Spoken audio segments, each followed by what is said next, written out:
понеделнички во нашата утринска тема, навистина актуелна, со оглед на тоа дека од 6 февруари системот за здравствено осигурување се уште е блокиран и никако не може да се реши тој проблем со хакерскиот напад кој што е наречен ransomware, и токму за овој напад или криптонапад, заради тоа што се бара откуп во криптовалути, ќе знаеме и зошто се бара откуп во биткоини. Ќе разговараме со мојот денешен гостин Божидар Спирковски, експерт за информатичка безбедност. Она што сакам да го напоменам на самиот старт, дека и го спомнавме во самата најава, дека овој разговор ќе биде корисен и за сите вас кои што користите компјутер и интернет на истиот, затоа што не само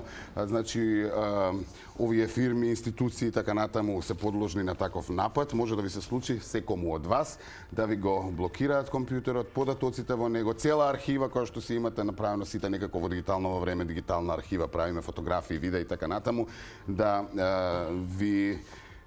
ви исчезне со оглед на тоа дека ќе ви бараат во биткоини кузне колку пари за да платите, така што внимавајте во денешно време со вирусите, како се растат сите овие нови програмски решенија, нови идејни решенија, така контра на тоа се измислуваат и различни видови на вируси кои што напаѓаат.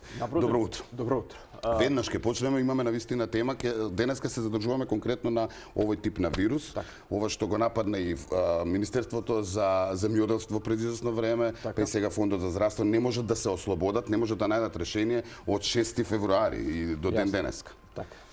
Благодарам за поканата уште еднаш, драго ми е повторно што сум тука. Веднаш да почнеме. Да. Она што се случува со Фондот за здравство, информации што ги имаме, што се достапни во јавноста, е дека се жртва на нешто што се нарекува криптовирус, односно ransomware. Зашто се работи? Се работи за вирус кој што влегува во компјутерскиот систем на неколку начини, ќе ги адресираме подоцна, и потоа ги зема датотеките, секоја поединечна датотека во системот ја шифрира, ја криптира, и потоа му објавува на операторот, вашиот систем е шифриран, за да си ги добиете назад податоците, треба да платите одредена сума на пари во криптовалута биткоини. Таа сума негде 2018 можеби почнуваше од кај $6,000, зборувам за уцени на компании. Сега е преку 200,000 во просек. Па со оглед на тоа дека еден биткоин е околу 20,000 во моментов долари. 5-6 биткоини убаво ќе бидат. 5-6 биткоини, бога ми, ќе треба кредити да се земаат, но во секој случај она што нели ми се надоврзува. Зошто криптовалути, зошто бараат пари во биткоин? Затоа што се потполно анонимни. Бумот на криптовалутите, меѓу другото, е поддржан и од, да речеме, еден вид на револт од стандардниот банкарски систем, кој што е потполно следлив. Даночни организации, банки, сите потполно го следат текот на парите, што е секако добро, кога се штитиме од тероризам, од криминал и така натака, но луѓето некој пат се чувствуваат дека се премногу следени.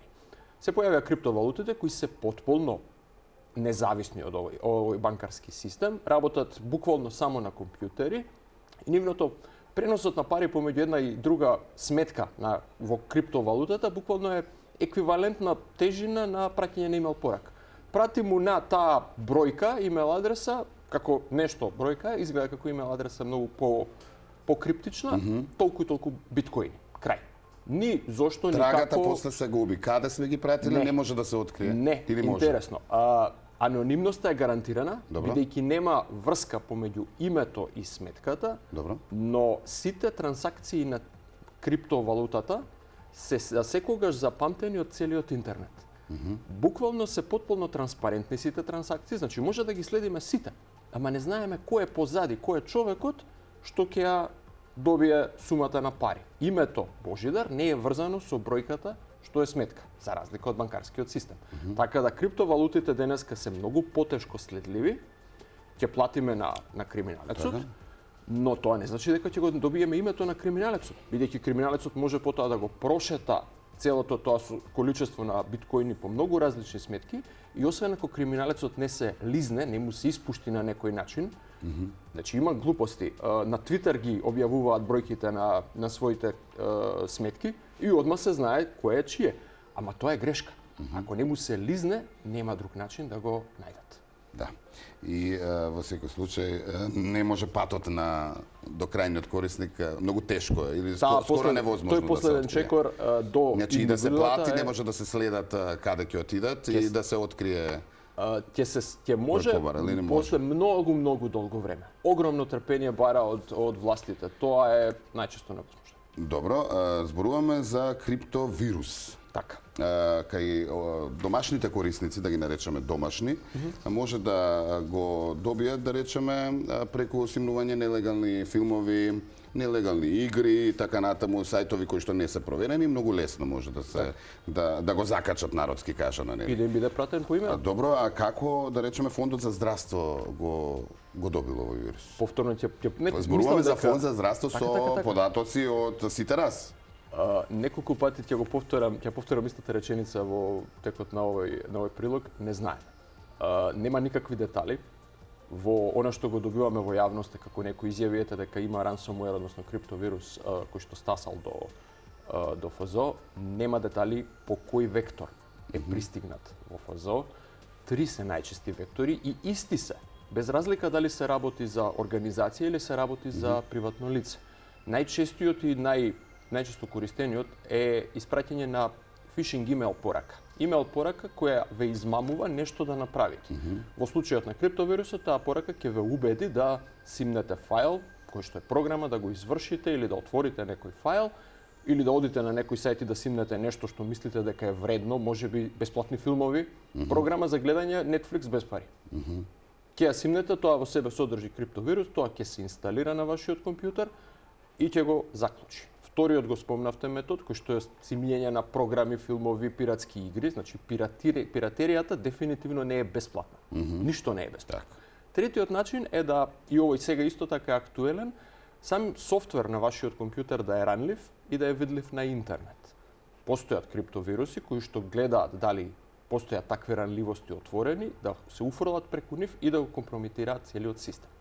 Разликата помеѓу индивидуата и голема организација е што кај индивидуата првиот чекор е крајниот чекор. Вашиот компјутер е тоа што може да се нападне и од прилика тука завршува приказната. Во организација како што е Фондот за здравство, вирусот влегол и постојат такви напредни испишани вируси и тој не почнува веднаш да напаѓа да криптира. Тој гледа што има блиску до тој компјутер, ја гледа мрежата што е близу до компјутерот во кој што влегол и продолжува да се шири, користејќи ранливости или идентитет на корисникот, значи узинката и корисничкото име буквално може да му ги украде и да продолжи да се шета по остатокот од мрежата додека најде нешто што е поинтересно. Обично се бараат големи фајлови што личат на бази на податоци и такви работи, се бара инсталацијски назив на компјутерот што вика сервер или Oracle или нешто такво што ќе индицира дека е опасно и тука криптовирусот удира, заклучува податоците и после истата приказна порака на екран на операторот, биткоини и така натаму. Од вежбата го знаеме. Да. Буквално податоците вие ги гледате, но не можете да кликнете и да отворите ни еден файл. Така ли?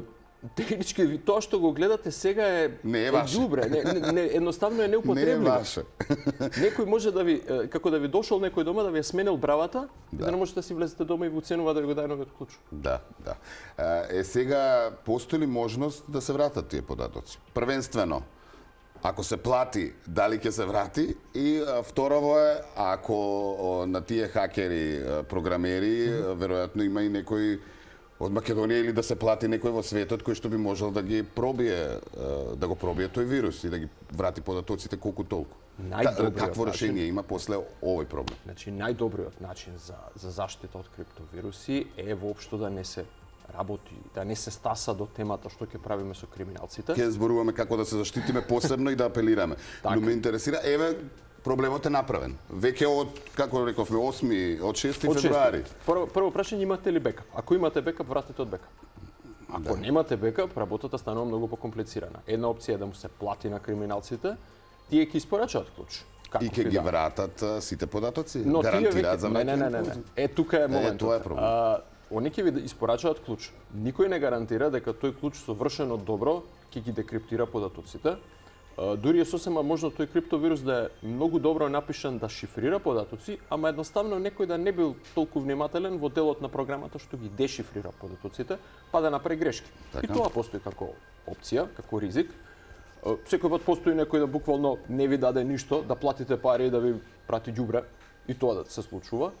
И ако не сакаме да работиме, не им веруваме на криминалците, се ангажираат други експерти, можно е, иако слично како оној дел на дали се следи и дали може да се најде некој позади криптовалутата. Теоретски може да се најде и некој што може да го пробие клучот за шифрирање, ама тоа ќе трае месеци, можеби и години, затоа што ќе бара многу математика, многу обиди за пресметка, а во меѓувреме системот не работи. Така да можно е теоретски, не велам не, ќе трае месеци, можеби години. Ретки се случаите каде што програмерите кај криминалците толку многу сгрешиле да клучот е очигледно видлив. Еден специфичен случај се случи на почетокот на 2023 година во кој што криминалната група сама го даде клучот и се извини затоа што по грешка нападна, не сакајки, сакале некој друг да нападна детска болница во Канада. Им ги криптираа системите. Излезе тоа во јавноста, Локбит се вика криминалната група, веднаш се извини криминалната група и го објави јавно клучот за болницата да може да се дешифрира, ама ова е еден случај во 1 милион случаи. И не верувам дека ќе се повтори многу брзо. Да. Дали ова е најстрашниот вирус во моментов кој што кружи на интернет? Овој, да го наречеме криптовирус или има уште пострашно? Не постои пострашен и помалку страшен вирус. Зависи колку ќе ве заболи штетата. Да, но дали овој вирус кој што прави најголема штета, вака да го формулирам. Овој вирус е еден од оние кои што многу брзо ќе го почувствуваат, ќе почувствувате болката како од таа штета, затоа што податоците ви се недостапни. Во случајот на индивидуа, тоа ми се расипа компјутерот, нема податоци, сликите. Има индивидуи, да речеме, кои што имаат некој хоби или пример, имам познаник фотограф со бекап на негови професионални фотографии од неколку терабајти закачени на компјутерот, тој симнува нешто што не требало да биде симнато, а и што оди компјутерот, вирусот го гледа и тој екстерен диск, со сите негови професионални фотографии, целата негова работа од која он заработува, вади леб, оди. Тоа се случува. Така да болката што ќе се почувствува е многу голема. Не е само дека некој ми ги украде податоците, што е исто реална можност во овој случај, затоа што не значи дека само ги шифрирале податоците, може да ги украдат податоците, туку едноставно достапноста, нашата тековна работа станува невозможна. Така да, ова е еден од вирусите кој што најмногу боли. Дали е најстрашен? Не ли?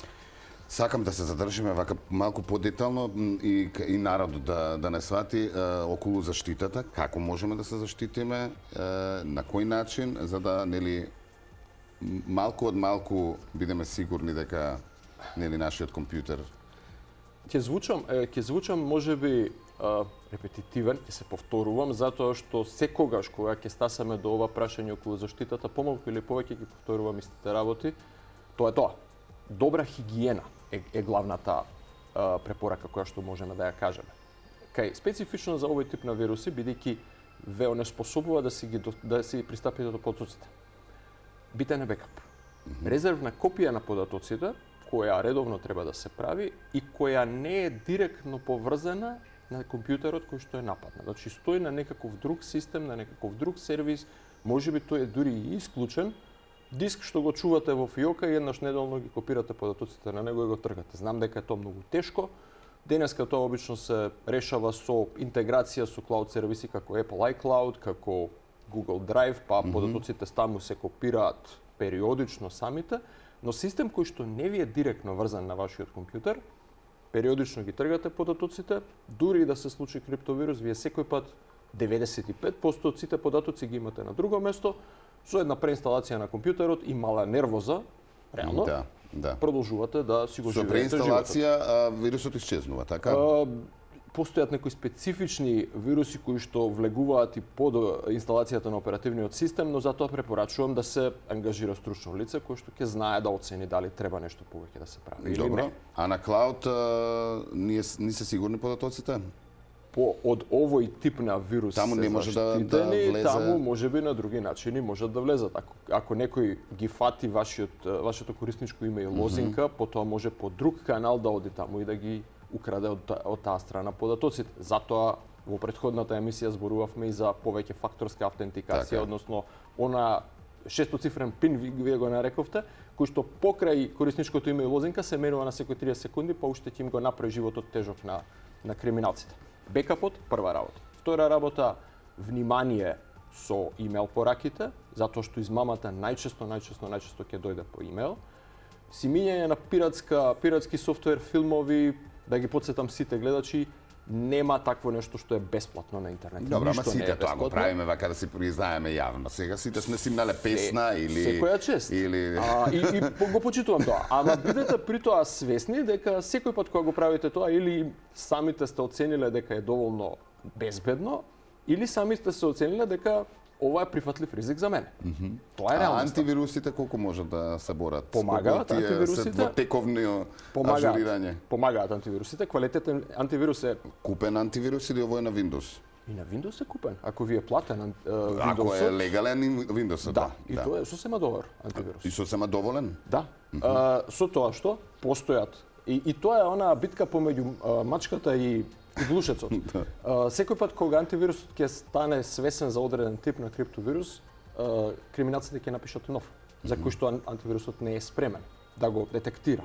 И се нарекуваат нулти ден вируси, zero day, за кој што не постои на одбрана, и тие ќе бидат активни одредено време додека антивирусот не ги научи и не ги спречи.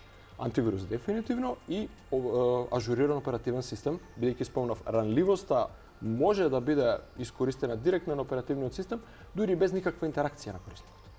Да.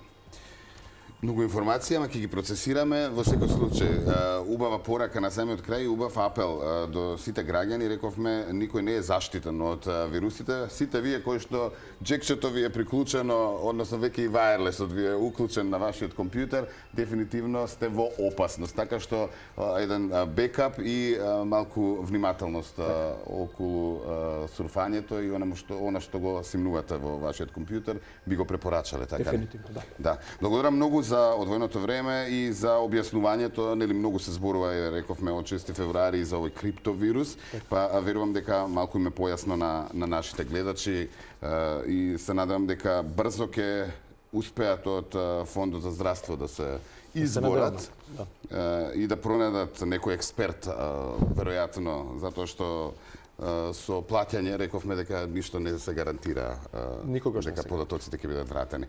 Ќе се видиме за друга тема и се разбира секогаш ни е драго кога те имаме во нашето студио. Ми беше